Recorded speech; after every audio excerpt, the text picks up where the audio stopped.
Okay, right, we're set up. Ready? Yeah. Rolling? Yeah. Check. Just one audio check, please. 1, 2, 3. Hi, I'm Sam Billings. This is the Dubai Capitals podcast, and I've got a very special guest today, the skipper, David Warner. Hello, David. Hi, everyone. Excited? Absolutely excited. Right, I'm going to crack on and ask him a couple of questions, and then hopefully he'll do the same to me. A colossus of cricket. That's how you've been described in the UAE. How does it feel to start a new chapter in life?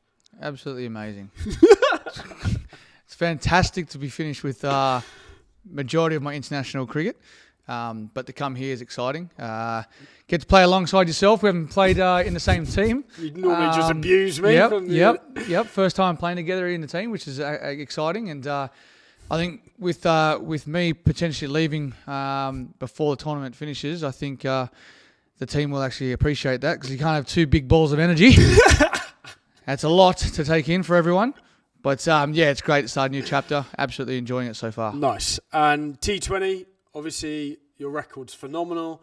But what's in store for you now moving forward with that? To keep continuing to play as many T20 games as I can as possible.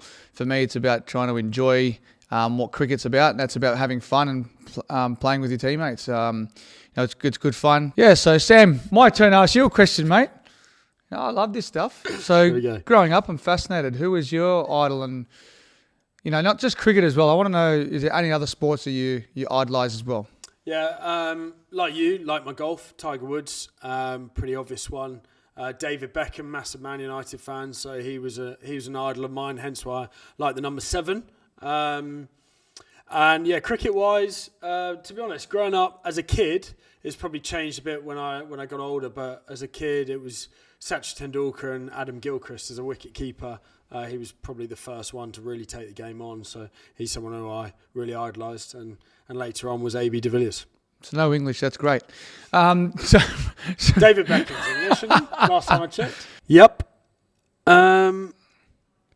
This is probably a harsh question. I didn't come up with these questions, by the way. But labelled as a T20 specialist at the start of your career, how has the journey been, and what were the key factors in the journey to become an all-format great? I had to study real hard, and being labelled as a 2020 specialist, I had to do another degree, and that was learning red ball, and that was quite a tough task. Hey, we're educated here.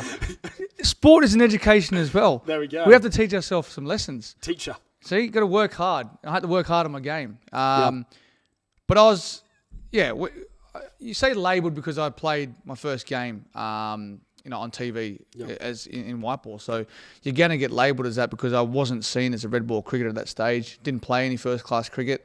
Coach at that time said I wasn't any good. So he quite clearly got that wrong. To be fair, you react really badly when someone says you can't do something. Oh, yeah, you just, you get that fire in the belly to prove someone wrong. Shut up. But yeah, look, I think, you got to work hard at the game. And for me, the pinnacle was playing test cricket. So batting 6 and 7 probably wasn't, for me, the position where they're probably seeing me fit in red ball cricket. I had my opportunity to play a game against South Africa for Australia at the back end of a test series. And I took that, that opportunity very well. How many did you get? 88, 89, I think it was. Got caught in the deep by AB. I thought, if I hit it the safest pair of hands, it might be a chance of dropping it, but it didn't. But red ball, no, it just sort of fell into place. I got the opportunity to open after I batted middle order in one innings.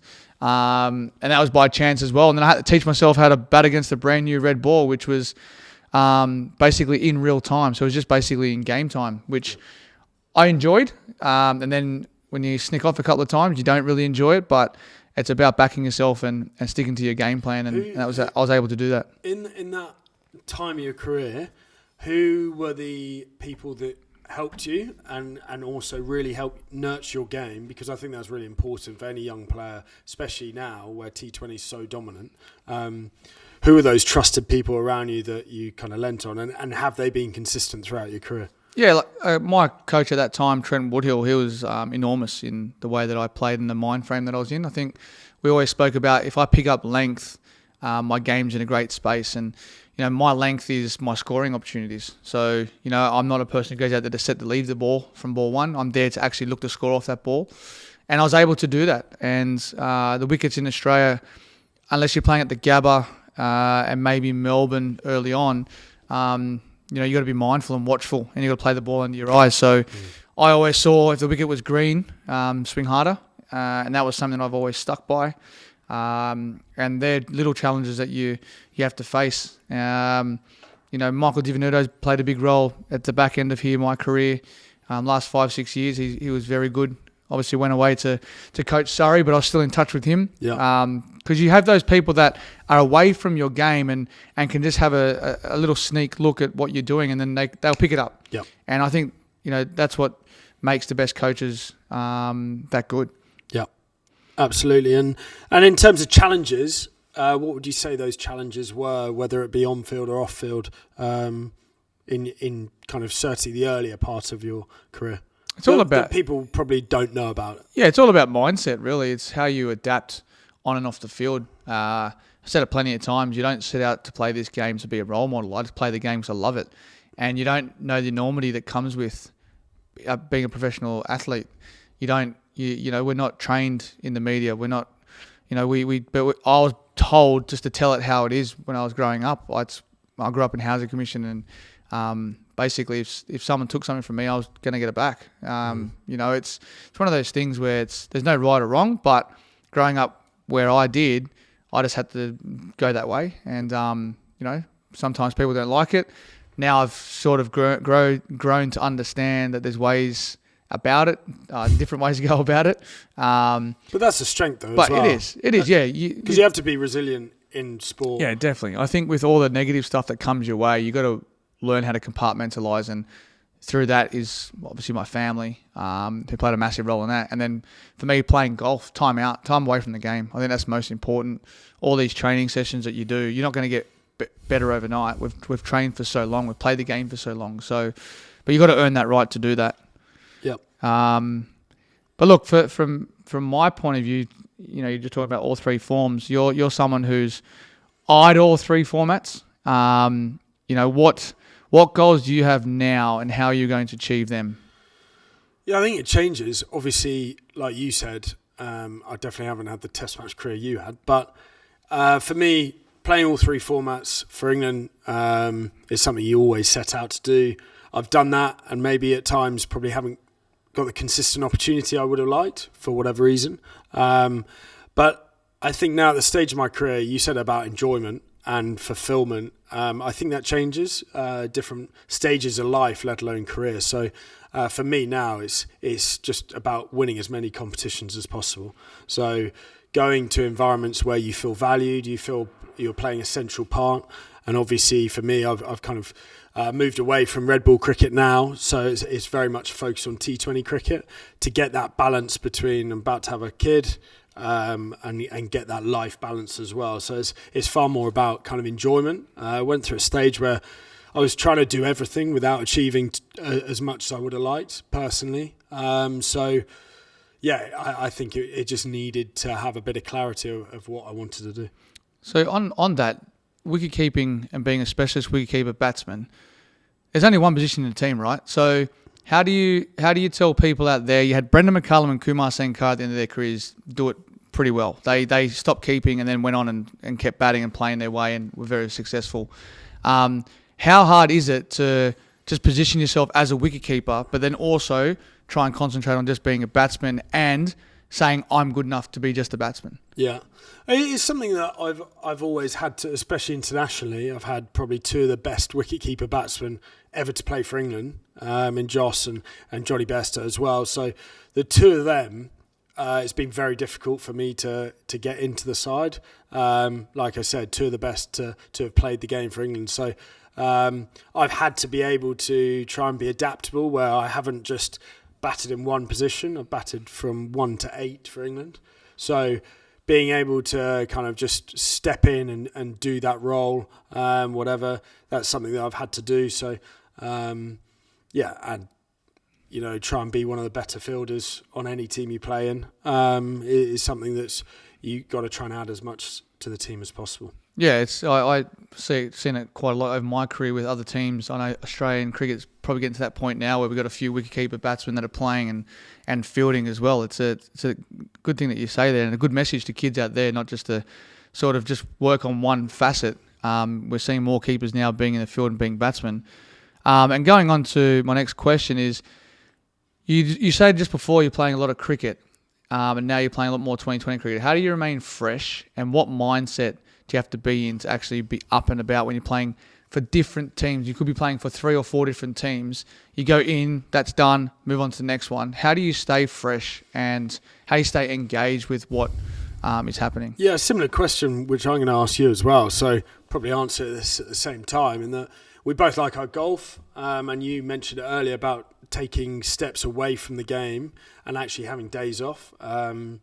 It's when you're on, obviously being on and training to full capacity, but that balance. And I think we're lucky now in the stage of career we're at, and also how it's changed from a mindset around it, player welfare and stuff, is realising that you can't just be on the whole time because people run out of gas. So, yeah, whether it's going out for coffee or just having a proper day off and playing golf, like I said, is a big part. So, surrounding yourself with the right people as well in different environments. I think that's how you get your energy as well. I think we're pretty like-minded in that we like going out, doing stuff and being around positive people. So we're not just going to kind of sit on our hotel room and do nothing.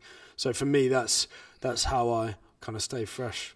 Yeah, it's important you say that, and I think, with your first child on the way as well, it's one of those things for me. Need to rest up. It's one of those things that hit me the most was when Candace had Ivy.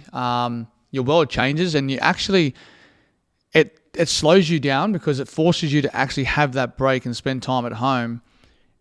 But as they get older, it's then now mixing and matching your time with giving your wife a break and being home often. But the first one, you're useless as a husband for the first six to 8 weeks. You're basically just there. You're there to care and nurture and try and give them a break somewhere along the lines. But I think it takes your mind away from the game a lot, and I think that's where it refreshed me. Just taking your mind off. All right, I've got to go. I've got a 5-day test match coming up. Got 4 days leading into the test match. That's 9 days. And then I go home and I've got my wife and my daughter there, now 3 daughters. It takes your mind away from that. And I think, that's the media stuff. That's the expectations. It's all the stuff that comes with it. And I think that's where you sort of refresh. But when you got 3 and you come over here and you've just retired and you're thinking, you know what, we get to relax, play some T20 cricket. It's going to be awesome. It's fantastic. And you're stuck in a theme park for 4 or 5 hours on roller coasters. I don't know what's more of a headache: thinking about cricket or getting dizzy on a roller coaster. Help the guy out, seriously. And that kind of leads me on to this question, in that having kids, and I think you talk about it a lot, meeting Candy, is the influence she's had on your career and you as a person. How much has that kind of influenced kind of the second part of your career? Yeah, I think more the fitness side of things and more understanding that cricket is actually a sport that requires athleticism. You're playing back-to-back games. You've got to get up and about. Cricket culture was literally play a game of cricket and have a beer. And that's how we grew up. Well, it hasn't changed, but I don't think it's every day. And that's the thing. You play great cricket on the weekend and you basically play for the memories. Like, I absolutely enjoy rocking up on a Saturday morning knowing that afterwards I'm having a beer with my mates. Yeah. And I think that's the enjoyment. That's the fun side of cricket, is in the change rooms. You ask any ex-cricketer, what are you going to miss? It's the change rooms. It's the memories that you create and spending so much time with each other. Yep. It's the bond and relationships that you have. And, I think with Candace and me understanding the discipline side of things and what it takes to actually have longevity, she instilled that in me from day one pretty much, because I thought waking up at 4:30 to go train was absolutely stupid. But as an individual athlete, I understand that. Yeah. And you've only got yourself to blame. In cricket, sometimes you can hide a little bit. Yeah. And, you basically are an individual sports person inside a team of 11. Yeah. So you can feel like you can be dragged along for a few years. Yeah. But if you're burning the candle at both ends, it will catch up on you. Yeah. But I think now today, like, it's probably a good question for you. Easy for me to answer, but like from a cricketer's perspective now, moving forward, what do you think the challenge is going to be for a young kid coming up and going, all right, well, I want to play red ball cricket, but I've got all these leagues around the world. I'm actually a great person to talk about is Jake. Fraser McGurk. Like, he's in a position now where he wants to play red ball cricket, but all these white ball leagues around the world, so much money being thrown at him, but others are in the same position. What are those challenges going to be for these guys coming through? Yeah, I think I compare it to football in the UK now, because you're seeing young players get so much attention. He came over here for 3 games, smacked it everywhere. He did well yesterday, obviously, and so he's got a lot of attention that you know about, especially in Australia, where you are superstars. You are front and centre every single day.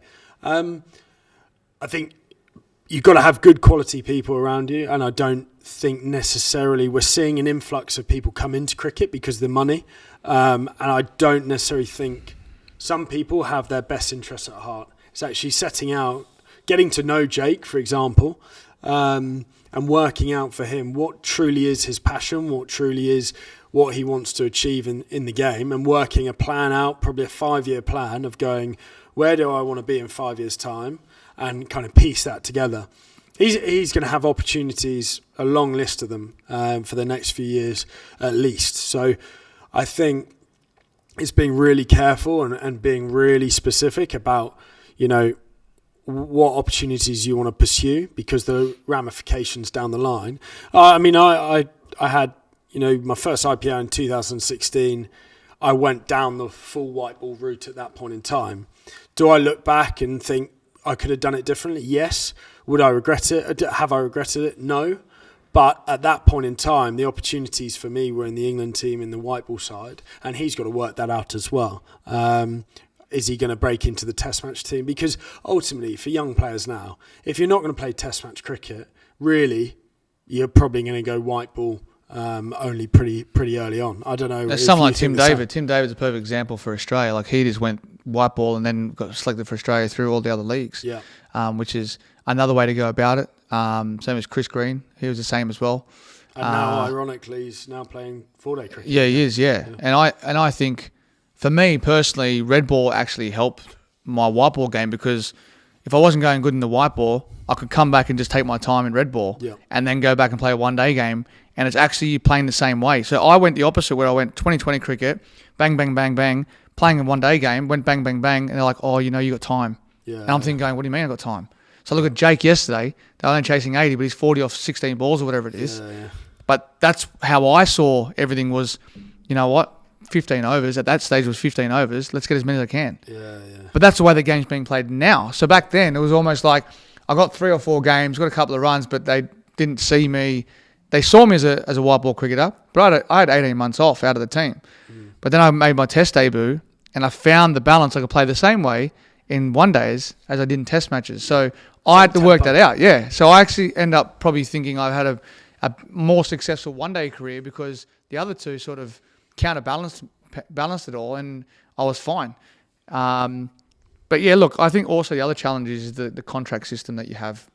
Australia, England, India are probably the biggest 3 contributors to great central contracts. Yeah. And so everyone else is exposed to not great contracts. So, that if you're someone that's out there earning a couple of $100,000 playing white ball cricket and you're only being paid nothing, it's hard to sell that red ball game to them. So it's going to be, there's a lot of challenges for administrators out there, and the governing body for cricket. Yeah. So scheduling's a big one as well. Like, you've got a test match series being played in New Zealand at the moment with South Africa, and all their teams playing their league in South Africa. So, that there itself just shows, that's probably the first hand that's been shown that this is where we're heading.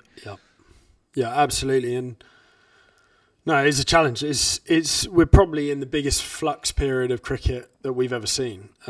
Purely the amount of cricket going on at the moment. What is as an Englishman, I've got to ask you, biggest rivalry for us, both countries in sport, is the Ashes. Some wonderful memories and some not so good memories for us and yourself. What is your favourite memory of Ashes cricket and your least favourite? I just think my favourite memory is just being a part of as many games as I played and participated in. I think, One specific moment though? Not really. I think my first 100 would be awesome. But Where was it? I think it was Brisbane. Brisbane. I think. Who did you get it off? Swan, probably? Nah, Swanee wasn't bowling at that stage. I actually hit one through around the corner. It might have been Brezzy. Tim Bresman. I think Brezzy. One of the great lads. Yeah, I think when you win at Ashes at home, 5-0 was pretty good. I can't remember that. I think at that time was not a great time for English cricket, but I think you saw the changing of the guard there with a lot of great players leaving and fresh crop coming through. And I think for me to play against the great two bowlers that England have produced, brought in Jimmy in both conditions. That was a nightmare. So what was it like, just being a proper cricket anorak as well? And obviously everyone would like to hear this. So what are the different challenges between those two as an example? Can I get a thesaurus for that word? Yes. Anorak. No, exactly. Look, I think what the challenges that we face as Australians, and this is specifically for a left-hand batsman, is that we were never exposed to bowlers bowling around the wicket. Yeah. Okay. So in Australia, it was almost like a rule that you weren't allowed to, and you can't be out. LBW Yeah. in Australia. So no one ever tried it, and then that's why no one ever tried to bowl these away swingers, or they used to bowl like sort of cross seam kind of 3/4 seams. And when you go to England, that's pretty much what everyone did. They just worked out how to bowl, in that angling to the sort of off stump, hoping it either dart back in or dart away. Yeah. As a left-hander, it's like, that's naughty. Yeah. And normally the right-handers, so Glenn McGrath was perfect at that. And then it sort of, took off with a lot of other guys, started bowling scramble seam. Yeah. And people always talk about swing bowling. Like swing bowling's nothing. I think it's way easier to play than any ball that's seaming. Like it's, even in white ball cricket now, we're seeing boys just trying to hit the rope, and it's going both ways. It's a challenge. Yeah. So they're the biggest challenges from an Australian perspective, especially when you're in England. Seam bowl. Yeah. And now everyone does it just to contain. And DRS has probably changed it as well, where LBW has genuinely become more of an issue. Yep. For a left-hander around the wicket, whereas before it You're just wasn't given out. Yeah, Just angle down leg, outside the line or down leg. Yeah. No, exactly. I won't bother you asking that question because you've told us you're not playing red ball cricket anymore. Yeah. Yeah, I'm done. My favourite Ashes moment. No. Making my debut in Hobart, even though we lost in 3 days, and Stuart Broad going, "Stop moving the robot," when he was bowling and it was behind me. That was funny. Yeah. So back onto this here in Dubai, capital. Yeah. What's been your favourite moment so far with the group? Like, what have you enjoyed specifically besides the ultimate cheat in Pig? Ultimate rule changer. Pig is a game we play, and it's with a football, and it's keep you up, one touch. And put it this way, Dave and I, as you probably imagine, we're pretty competitive, and I get picked on. But he brings it on himself. That's the issue. I'm the best at it. That's the issue. He came here and said to us that that he's never lost a game at Pig. I reckon he's lost more games than any other person Wrong. on this trip. What's been my favourite memory? Or you alluded to earlier is that having the opportunity to play with different players in the franchise world now. So obviously playing against you for a long time. And other players as well from different countries, then being on the same team, you learn so much from how different countries go about it, how different players go about it. So for me, that's been really enjoyable. And the time away, look, like Dubai's a pretty incredible place, great golf courses, great restaurants, great hotels. So there's plenty to do. And I think we've had a brilliant overseas group here that we've spent a lot of time together. So I think all of that, creating friendships, as you alluded to earlier, is probably the best thing for me. And look, I'm looking forward to the next 2 games where we're going to get 2 wins and get into the qualifiers. Quite clear there's a common theme here. It's about mateship, having fun, and enjoying everyone's company. What about you? What have you been your favourite moments? I think what you just talking about just before was more, getting to play with players that you've not played with before, but understanding each individual as well. I think that's a very important and critical thing when it comes to franchise cricket or any other new player that comes in, is getting to know everyone and understanding how to get the best out of them and what can I do to help if required. Yeah. And as a captain, I haven't seen many of the guys bowl before. So for me, in testing times out in the field, and I've got 30 seconds to decide who's bowling the next over, you've got to be comfortable with your decision. Yeah. And then you also don't want to put someone in the position where they might not have bowled these overs before. So I think, they're the things that are very, very important from a leadership perspective. So I think just like getting to know people, I think's more my greatest thing so far since I've been here. Obviously, winning's great. Playing pigs, fantastic. But playing cricket in Dubai for the first time in this franchise is awesome. So talking about the franchise, when was your first experience at GMR and your first time? I'm guessing back in the Delhi Daredevils days. Well, second season in South Africa. So 2009-10. Yep. It was unreal. I was playing with AB de Villiers, Glenn McGrath, Paul Collingwood, Dan Vittori. Geez, quiet trip then. Mahala Jayawardene, Virender Sehwag, Yeah. Gautam Gambhir, Ashish Nira. Who else? I had a team full of greats. Yeah. Greats. And I've rocked up as a young punk just going, hey, I'm better than you guys. That was almost, because that's what happens, right? You come into the system and you go, well, I've been picked here. I open the batting. Yeah. You got Gautam Gambhir and Virender Sehwag, who have been the ultimate openers for God knows how long.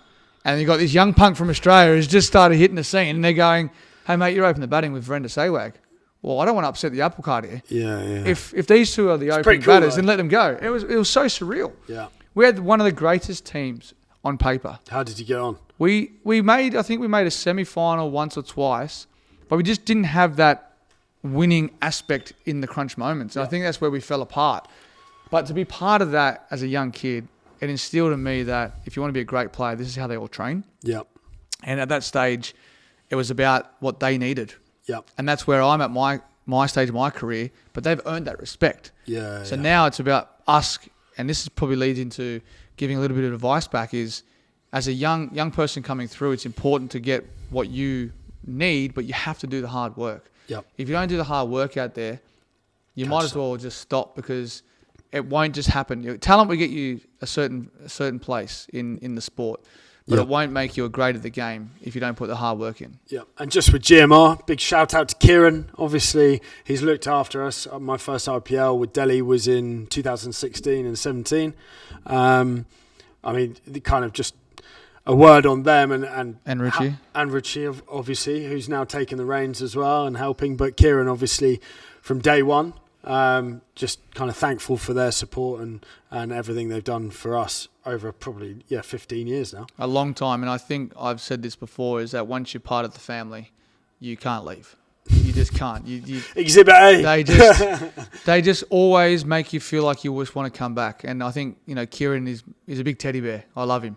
He's one of the nicest human beings you'll ever meet. Yeah.